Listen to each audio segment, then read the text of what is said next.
Real people, real celebrities, real talk. Join the Breakfast Club. Blast off in your Weekday morning, 6 to 10.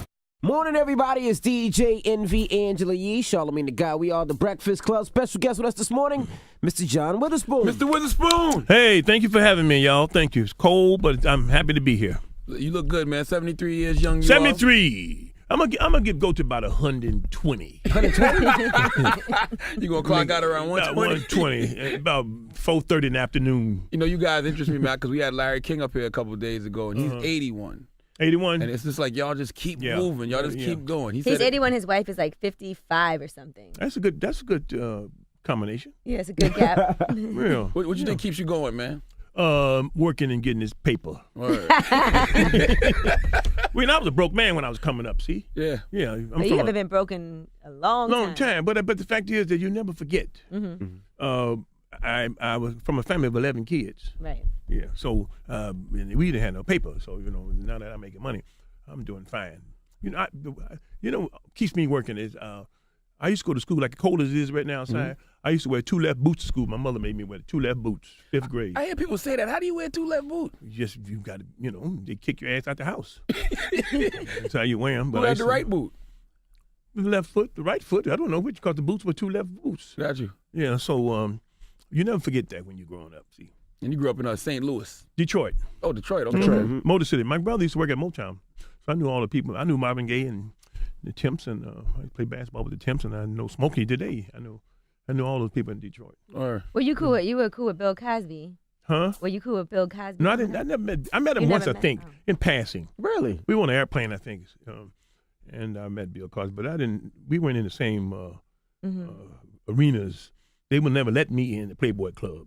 Oh. Playboy Mansion. I tried to get in the Playboy Mansion. You tried to get in and you couldn't? Yeah, they wouldn't let me in. I've been there one time. But did you go in there? Yeah. Yeah, for a party. But so when you see everything that's happening with him, and he's had a long, illustrious career, and now towards the end of his career, his name is just it's mud. Yeah. What do you have to say about something like that and those allegations? Well, he must have had some misunderstanding with a lot of women, because they didn't particularly like what he did to them. Mm-hmm. But he didn't have to do this. You at the Playboy Club, women run around naked. Right, they are. So why are you giving somebody? They say you gave them a pill or some liquid. Mm-hmm. You don't need to do that. That's a fetish. If you got a different kind of thing going. How do you avoid being accused of things happening? Did you ever? Were you ever in a situation were you ever in a situation where you didn't do something but somebody accused you of it? No, I ain't never. That's never happened. No, it ain't happened yet. You too late in the game for that. I got too much game now. Yeah. No, I never had that happen to me. But Bill shouldn't. I don't understand what he's doing in a situation like this. I think some people have fetishes though. Like maybe for some people that's what turns them on. Like he got too much game. If they said I gave him some pills, only thing a woman will get from me is a high blood pressure pill and some cholesterol medicine, and her bladder might be okay because I take them bladder pills too. So no, I ain't never been no game like that. Now, but you gotta be careful though. You gotta be careful. Yeah. Were you really in the civil rights movement? You told TMZ. Yeah, back in the civil rights movement. Okay. Well, we walked down Woodward Avenue once. What? And I used to curse out the TV a lot. Yeah. But I was back in the civil rights movement. Yeah, I did all that. Gotcha. When I was coming up, man, and Martin Luther King was there. Oh yeah, but we didn't march as much as they did in the South.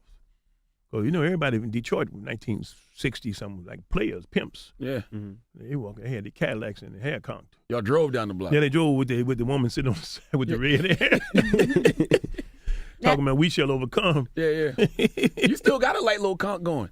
No, this actually, when you dye your hair, it's straightened out on you, see? Okay. That's all that is. Yeah. when this dye come out the head, my hair going to say.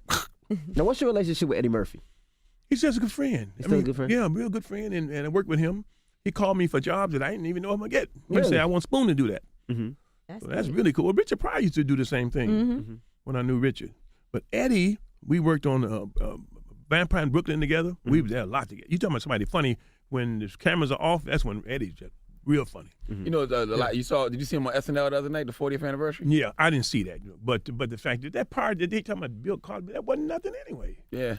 It was nothing. And Eddie got enough money to say, I don't want to do no crap like that. That's another comedian was telling me, Eddie Murphy was scared. I'm like, Eddie Murphy don't get scared. He ain't got to be there. He got so much money. He went to He went to smash it in their face. I'm gonna go over there, but I ain't gonna do nothing. Yeah. That's all that was. Do you get a lot of that too? Because I feel like people like Eddie don't get appreciated by the institutions that they helped establish.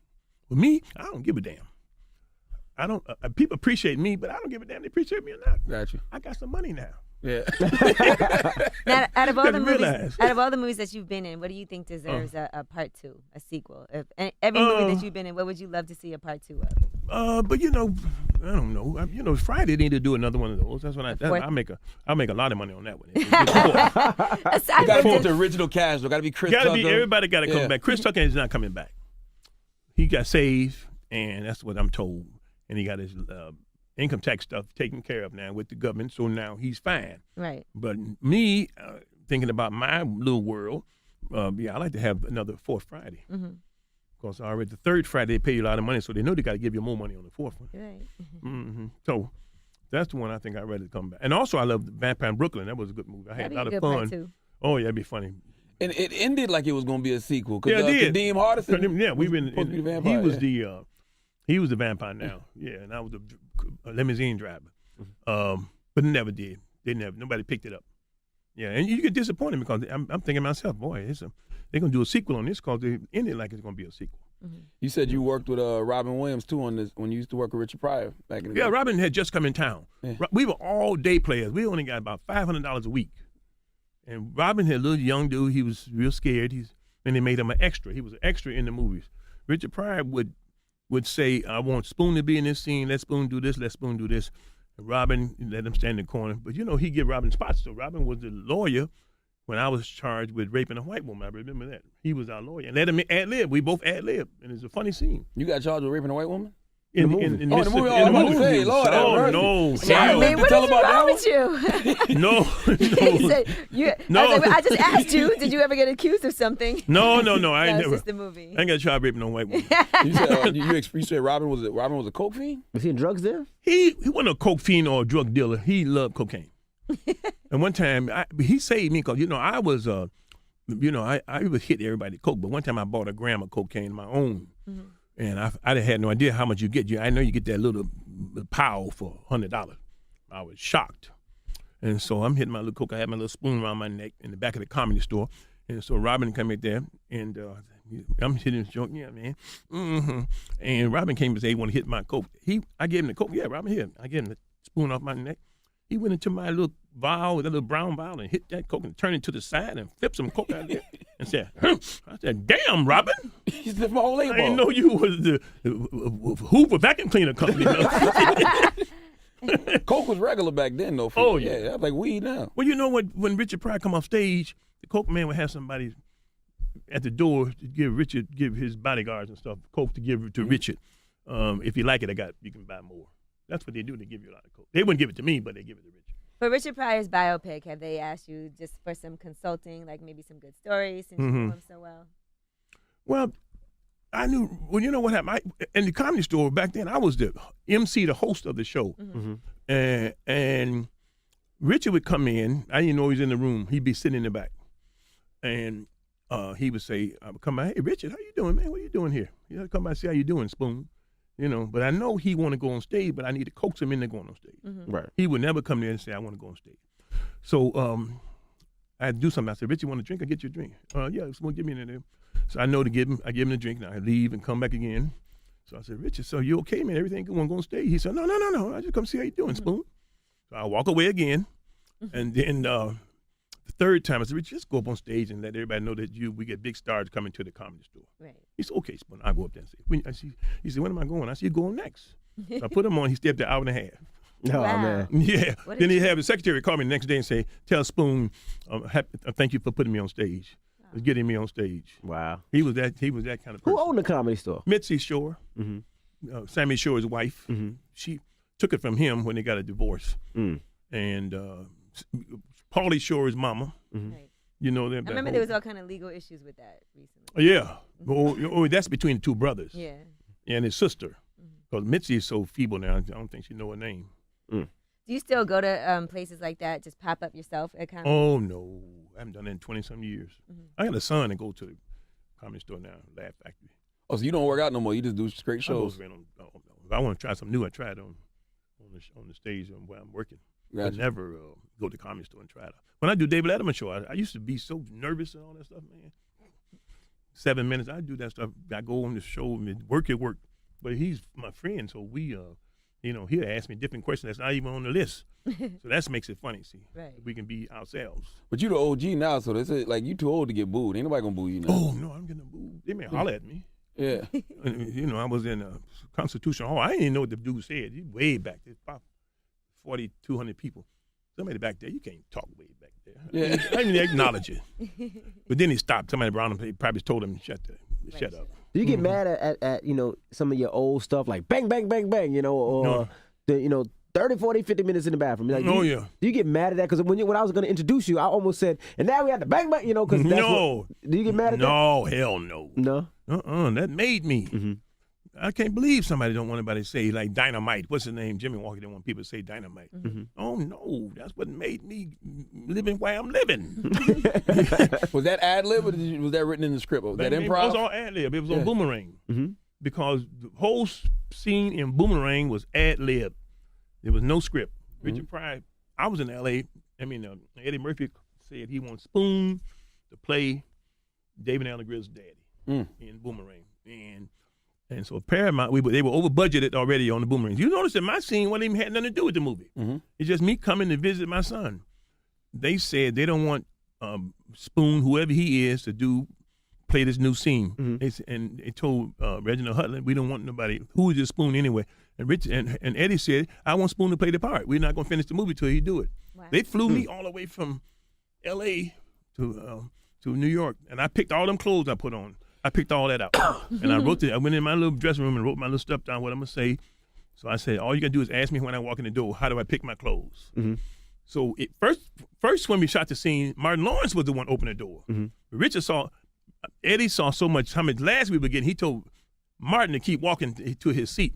I'm going to do this scene with Spoon. Ain't that amazing? So he and I did it. Now, we had Sinbad on here, and Sinbad said that Hollywood never liked Bill Cosby. So I wondered, you've been in the game a long time. Did you ever get any backlash from Hollywood just being black, just for you being black? No, not really. I don't know why Hollywood didn't like Bill Cosby. Bill Cosby made tons of money. Tons of money out of it. Bill Cosby made out like he didn't like Hollywood. But Hollywood loved Bill Cosby because Brandon Tartikoff gave him the job. He used to be the president of Paramount. Mm-hmm. So he's the one that hooked Bill Cosby up. Bill Cosby can't say nothing. Whatever happened and his misunderstanding with them ladies, it's his fault. I don't know. He should have put a mask on. What about the Wayans brothers? You still cool with them? Oh, yeah. Man, they got me the best job. I had a regular check coming in. Yeah. Mm-hmm. Every week, that check was there. Oh, y'all should have seen that money. But I never had a series before. Yeah. You got to realize, them series, you're doing a series. We did 100 shows, 5 years. That check, boom, boom, bang, bang, bang, bang. The series is better money is regular money, but is it better money than a movie? Well, see, the thing about it, if you're working on ABC, NBC, Fox, network television, ABC, what is it, network, CBS, network television, you're gonna get the big bucks. I'm working on cable, and that's not the same money you get on regular TV, But we were getting like when I was on Tracy Morgan's show, I made a lot of money because Carsey Warner, Moneybox were the producers, and they produced big time stuff. Right. And what's the name from Saturday Night Live was one of the producers. The head of Saturday Night Live. Lorne Michaels. Lorne Michaels was one of the producers. So you get a lot of money on those, but cable you don't get the same money. So you say the Boondocks and Black Jesus don't pay you well? Is what you say. Not as much as I deserve. Yeah. No, Boondocks is gone. That's canceled. I know the last season was so bad. Yeah, man. well, because Aaron Magruder did not write those scripts. Yeah. Right. He got tired and they fired him, so they got somebody else. They try to get somebody to imitate my voice. Really? We didn't want to do it if Aaron Magruder wasn't around. So they're going to try to get somebody, they did a whole casting thing to see who can talk like Granddaddy. Oh, so that wasn't you last season? Yeah, that was me. Okay. But they couldn't find anybody. Yeah. So that means You charged them double then? we really had to, I charged them the end, boy. Then they had to pay me a whole season. I ain't utter one word. They paid me a whole season. Wow. Ooh, that money looked good. You should have seen that check. Oh, man. That bugged me out because I was such a big fan of the Boondocks, and I'm like, how can they take something that Aaron created and just say you're not part of it anymore? That's cold because he sold his rights to television. He sold his rights to TV. They never sell your stuff until they give you $20 million. Right. Wow.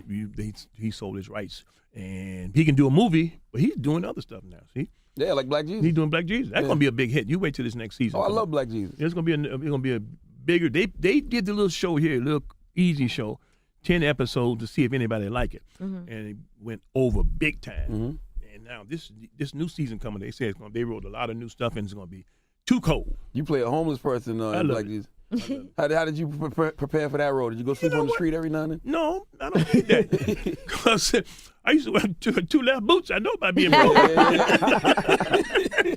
So, no, you know what happened was they didn't know that I was going to take the role. They said, just do the little scene up front in the first one. So I looked at the scene, and they gave me all the scripts for the whole season to read and see what I like about it. So I added my little lines to this one. I said, this might be a good little role for me to play the homeless man. So I did it, and they loved it. So we negotiated, and I got and I'm one of the most favorite characters in Black Jesus. And I live in a cardboard box, and I don't wash up when I go to the show. I don't comb my hair. I don't brush my teeth. I'm sure everyone appreciates it. I go over there. I'm telling you, it's the funniest role. I have a lot of fun doing it. And Corey would tell you, we have such a good time. That don't take you to a bad place though, because you said you grew up poor. Like you like, I can't wait to get out these homeless clothes. Oh no! Matter of fact, the clothes I'm using on this show, the same clothes I wore on Hollywood Shuffle. Okay. When I played a homeless man on Hollywood Shuffle, I saved the whole outfit. You wouldn't believe it. 18 years ago, I saved the outfit in a bag and put it in my closet. No, in my garage. You got to. And I found the clothes. Wow. And I gave it to the wardrobe department. They did 4 or 5 copies of the same clothes and gave me my old outfit back. Wow. Same clothes you look at the Hollywood Shuffle when I'm sitting on the ground eating the whole cakes and they didn't sell. Yeah. That's the same outfit. Wow. Well, you're going to be performing this weekend. Yeah. I mean, pull out your notes. Yeah, I got it. I know where I'm at. I'm being, you know where I'm at. Y'all know Gotham Comedy Club. Gotham. I said Gotham. Gotham Comedy Club. What's the time? You know the times? Yeah, 8:30 tonight and 10:30. I'm just joking. I knew it was Gotham. 8 and 10 tomorrow, Saturday, and one show Sunday at 8. Okay. Well, the Academy Award is on Sunday. Yep. I don't care about no Academy Award. And I never did watch that crap. Nah, nobody does. They make all the money. They got all the big breasts in France. They got all the cars, all the houses. Then they give themselves trophies. The hell with them. 8 to 10 Friday, 8-10 Saturday, and 8 on Sunday. Check out John Witherspoon. Bang, bang, bang, bang. Bang, bang, bang. I have a cooking show on YouTube called Cooking for Poor People. Cooking for poor people. People got to start Hold on, checking It it sounds out. like it's gonna be a lot of pork on that. No, ain't no pork in it. Chicken. Okay. Chicken, and it's called Cooking for Poor People because when you're hungry, everything tastes good. Give us a good recipe. What's a good quick Yeah, I recipe? need something. It's almost Which like one something would you with want to eat, chicken. though? Huh? Something with chicken, and I need You hot like chicken sauce. stuff? Yeah, I like hot sauce, and I like chicken. You should eat chicken, rosemary chicken with pesto pasta. that don't sound like for something poor people can That don't afford. sound poor. No, you ain't got nothing but you go in the yard and get you some pesto. I mean, some whatever. And you get the chicken, you cook it in the pan. Okay. And make some pasta with some pesto sauce on top. Got you. Yeah, but you get rosemary. Rosemary. I got rosemary in my garden. All right, I got cooking for poor people. Cooking for I'm poor gonna put it people in here. because when you're hungry, everything tastes good. There you go. Well, But I do a lot of funny stuff. My stuff is funny. Mm-hmm. It ain't like I'm just cooking that serious. Yeah. Oh, I'm talking about everything in the world. I'm doing the ISIS and doing about the ISIS people and the and jumping. I call it is. And I ain't messing with them. Hard to make funny jokes about ISIS. What do you think about older men dating younger women, like a 25-year-old dating a 17-year-old? 25-year-old making 17. That ain't old. Yeah, it ain't all right. No, heck no. Yeah. 17, make it 18. In case some go down. You want to cover yourself. She's legal, yeah, but make it 18. You can't make Make it 17 18. because you don't want to be on TV and handcuffed and everything. Yeah. With the t-shirt across your shoulders. My goodness. But 25 and 18, Bang, bang, bang, bang. bang, bang, bang, bang. I wish I get me I'll take a 35-year-old woman. You still get They groupies? still fine. No, I got groupies, but I have a wife. Oh, okay, But okay. ain't nothing wrong with a 35-year-old woman. They fine. You still bang a young girl every now and then? No, He's I ain't a wife. married. I got a wife. Charlamagne, what the hell's Plus, I'm wrong too with you? old. I mean, I look at the little girls and hug them. I might hug them a little too long. That might be a little molesting there, but but no, I don't mess around. All right. I count my money. I'm telling you, you have no idea how happy I am to be counting my money. There you I go. know you got it. All them stuff you've done, I'm sure you just been saving your checks. They ain't like you out here balling. Plus I bought property. I got about 8 homes. There you There go. you go. There you go. That's why you got it. I had an apartment building in Beverly Hills. I'm out there watering the grass, and they called the police on me. Really? No, they did not really call the police on Yeah, you. some old lady says a black man out here watering the grass. He might be ready to steal And the something. police came in. What did they say? They said, That's sorry, racist. sorry, Mr. Witherspoon. That's crazy. I'll be so mad. If you was Mexican, they wouldn't have called the police. No, they wouldn't have called. Like Mexican water in the grass in L.A. Okay, that's not about right. Do me next. It's your time. Let him go. Well, That's all right. But you gotta make yourself, because you work hard. You're supposed to enjoy yourself when you work that hard. Enjoy yourself. What do you go. drive? It seems like you drive an old school Cadillac or something. No. I have about 8 cars. Wow. Yeah, One but for I each collect home. old cars. Like what? I have a 1964 Morgan. It's an English car. I know, with the oval lights. Over lights, yeah. And I have a 1964 Triumph TR4. You know what that looked like? Okay. And I have a 1955 Bentley. Wow. And I have a 1984 Rolls Royce. And I have a 1995 Range Rover. I have a 2004 Range Rover. But I love cars. Yeah, me too. 72 Mercedes. Nothing new, because I know them old ones. I never Sometimes drive. you gotta He put. said I never It's a lot of drive. work with them old cars I sometimes. never, but you buy them when they're all pristine. You don't buy them like, with Junky. snow tires on Right, in right. June. Well, we appreciate you joining us Oh, again, man. It's Thank you, fun Mr. being here. Witherspoon. Yeah, John yeah. Witherspoon is the Breakfast Yep. Club. Good morning. Yeah, boy.